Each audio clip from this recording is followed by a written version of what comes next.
Hello mga friends! Welcome po sa kusina ni Bibay. So ang ating recipe sa araw na ito ay pinatisang manok. Tara na!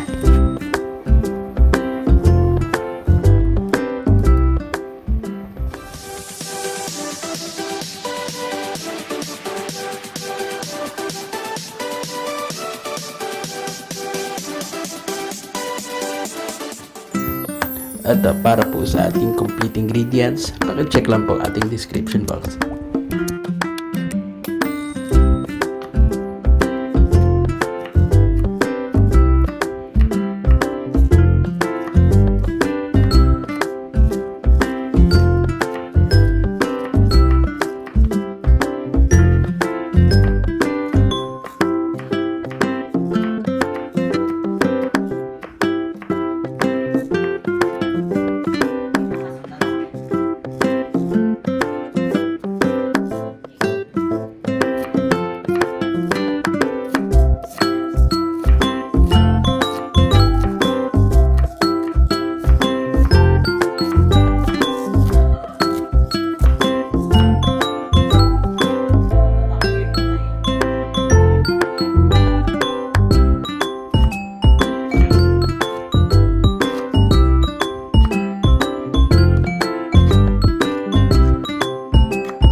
Then after po nating lagyan siya ng dahon ng sili, pwede na natin patayin ng apoy at hayaan maluto ang dahon ng sili dahil mainit pa naman yung ating sabaw.